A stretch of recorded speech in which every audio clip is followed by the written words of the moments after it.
If you want to learn how to make a subscribe button like this, in this video I'm gonna teach you how to do just that. Welcome to Underwater, the channel to make creators one click at a time. Even though I am using Kinemaster to create this subscribe button, the same principle applies for any editing software.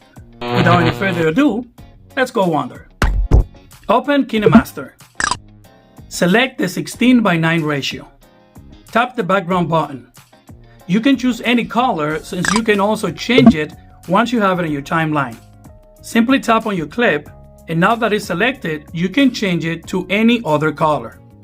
Since we are going to dissolve the background utilizing Kinemaster's chroma key, let's choose the color green for better results.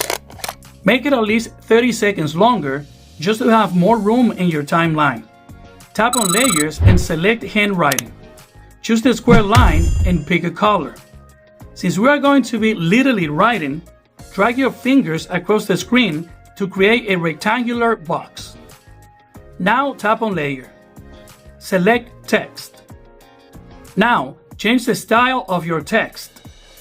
Tap on fonts. Tap on Latin. Select Arbitron Bold, then tap OK. You can also make your signs stand out even more by applying shadows and outlines. Just be careful not to overdo it so your subscribe button is not too distracting. Select your text, tap on outline and enable it. Make the wave 5%, then go back, tap on shadow and enable it as well. Tap on color and make the transparency 100%. Change the spread to +24, then tap OK. Now you are going to change the in and out of your box and text. Also, you are going to need a clicking hand, a clicking sound, a bell, and some graphics to make your subscribe button even more effective. Select your text. Tap on In Animation.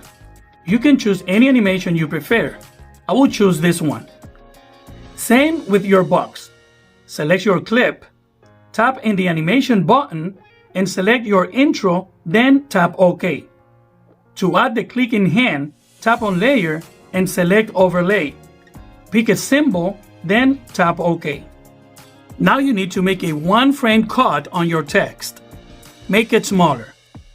Change the color on the subsequent part to give action and continuity to your text. Now you are going to add a bell and an explosion graphic to make it even more noticeable. Again, tap on Layer, Overlay, and pick your bell and explosion. Now you are going to place the bell in front of the explosion graphics. You need to make sure that you click on the bump right before the bell appears, giving the illusion that the explosion produces the bell. At this point, you are pretty much done. All you need to do is to sync your special sound effects with the cuts and graphics. Once you have exported your project out of Kinemaster, now you are ready to add it to your videos. Do that by tapping on Layer, tap the Media button, select Project from your library, and turn the chroma key on to make the green screen disappear.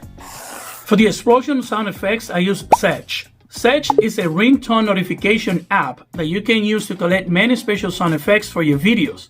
You can find the link in the description box below. One of the coolest things that you can have on your screen while you're recording your videos is your personalized subscribe button. Also, if you want to learn how to grow your YouTube channel and get more subscribers, check this video for more details. Thank you for watching. Subscribe to the channel if you haven't. Activate that notification bell, and I will see you next time underwater.